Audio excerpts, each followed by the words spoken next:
নমস্কার বন্ধুরা, আমার চ্যানেলে সবাইকে স্বাগত। আজ চলে এলাম লাউয়ের একটা শুক্তো রেসিপি নিয়ে। এখন তো প্রচণ্ড গরম, বৃষ্টি হলেও গরম প্রচণ্ড, তাই ভাবলাম আজকে শুক্তোটা তৈরি করি। এর জন্য আমি মাঝারি সাইজের একটা লাউ নিয়েছি। দেখুন, সামনের ভাগটা কেটে আমি উচ্ছে দিয়ে ডাল করেছি, বাকিটুকু দিয়ে ভাবলাম শুক্তো করে নিই। তো দেখুন, লাউটাকে আমি এভাবে কেটে নিয়েছি।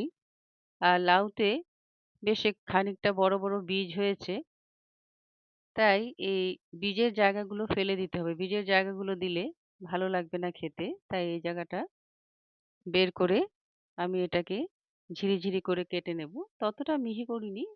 তো এই দেখুন, এভাবে আমি লাউটাকে কেটে নিয়েছি। এবার লাউটা তো আগেই ধুয়ে কেটেছি। তার মধ্যে একটু জল আছে। এই জলটাকে ফেলে তারপর এটা আমি ব্যবহার করছি। দেখুন, এভাবে নিয়েছি। গরমকালে লাউয়ের যেকোনো পদই ভালো লাগে। এদিকে আমি রাতে ছোলার ডাল ভিজিয়ে রেখেছিলাম, সেটাকে মিক্সিং জারে গ্রাইন্ড করে নিয়েছি। দেখুন, এতে আমি সামান্য পরিমাণে নুন মিশিয়ে নিয়েছি, নিয়ে ভালো করে ফেটিয়ে নিচ্ছি। এটা দিয়ে বড়া তৈরি করব, শুক্তোতে এই বড়াটা দেব তাই। এটাতে আমি ফোড়ন দিচ্ছি দুটো তেজপাতা, হলুদ, সর্ষে আর মেথি দানা। প্যানে তেল দিয়ে দিলাম। এবার আমি এক এক করে বড়াগুলো ভেজে নেব। খুব একটা বেশি বড়া দেব না। তো কিছু বড়া আমি এইভাবে ভেজে নিচ্ছি। ডালের বড়া দিয়ে যে কোনো তরিতরকারিও ভালো লাগে খেতে। আর শুক্তো তো কথাই নেই। শুক্তোতে বড়া ভেজে দিলে দারুণ লাগে। বড়িও দেওয়া যায়। তো আমার কাছে বড়ি নেই, শেষ হয়ে গেছে, তাই ভাবলাম ডালের বড়া দিয়ে আজকে শুক্তোটা তৈরি করি। দেখুন, বড়াটা আমার ভাজা হয়ে গেছে, উঠিয়ে নিলাম। এবার তেজপাতা ফোড়ন দিয়ে দিলাম। সাথে সর্ষে আর মেথি দানাও দিয়ে দিচ্ছি। এবার লাউটাকে দিয়ে দিলাম।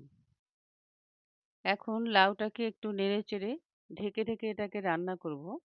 লাউ থেকে এমনি প্রচুর পরিমাণে জল বেরোয়, তাই কিছুটা জল বেরিয়ে যাওয়া অবধি আমি অপেক্ষা করব। দেখুন, এভাবে ঢেকে রান্না করছি। আর শুক্তোটা সাধারণত একটু সাদাই ভালো লাগে, হলুদ না দিলেও ভালো লাগে। এই দেখুন, বড়াগুলো ভেজে উঠিয়ে রেখেছি। এদিকে আমি মশলাগুলো দেখাচ্ছি। আদা বাটা, পোস্ত বাটা, রাঁধুনি বাটা আর সর্ষে বাটা। এগুলোর ব্যবহার করব শুক্তোতে। দেখুন, কিছুটা জল বের হয়ে গেছে। এবার আমি সামান্য পরিমাণে হলুদ গুঁড়ো দেব। একেবারে সাদা পছন্দ করে না, তাই সামান্য হলুদ গুঁড়ো দিচ্ছি, হালকা একটা রং হবার জন্যে। এবার নেড়েচেড়ে মিশিয়ে নিচ্ছি একটু। এবার আমি এতে দিয়ে দিচ্ছি আদা বাটা আর রাঁধুনি বাটা। এই দুটো দিয়ে আবার ভালো করে মিশিয়ে খানিকক্ষণ একটু নেড়েচেড়ে রান্না করে নেব। কারণ লাউটা ভালো সেদ্ধ হতে হবে, তাই এটাকে একটু সুন্দর করে নেব কিছুক্ষণ। এবার এতে আমি অল্প পরিমাণে নুন দিয়ে দিলাম। নুনটা হয়তো আরেকটু লাগবে, সেটা আমি পরে আবার দেব। এবার এখন আমি অল্প পরিমাণেই দিয়েছি। জলটা শুকিয়ে যাওয়া অবধি অপেক্ষা করব। তো এইভাবে ঢেকে আমি শুক্তোটাকে তৈরি করছি, সুন্দর মতো যাতে লাউও সেদ্ধ হয়ে যায়। এবার আমি ভেজে রাখা বড়াগুলো এতে দিয়ে দিলাম। দিয়ে ভালো করে মিশিয়ে নিচ্ছি। এভাবেই ঢেকে শুক্তোটাকে রান্না করছি। এবার আমি এতে পোস্ত বাটা ও সর্ষে বাটা দিয়ে দিচ্ছি। জল বেশ খানিকটা শুকিয়ে গেছে, তাই এবার মনে হলো এবার সর্ষে আর পোস্তটা দিয়ে দিলে ভালো হবে, তাই দিয়ে দিলাম এখন। এবার সুন্দর করে মিশিয়ে নিচ্ছি। দেখুন, লাউও সেদ্ধ হয়ে গেছে, প্রায় হয়ে এসেছে আমার এই আজকের রেসিপিটা।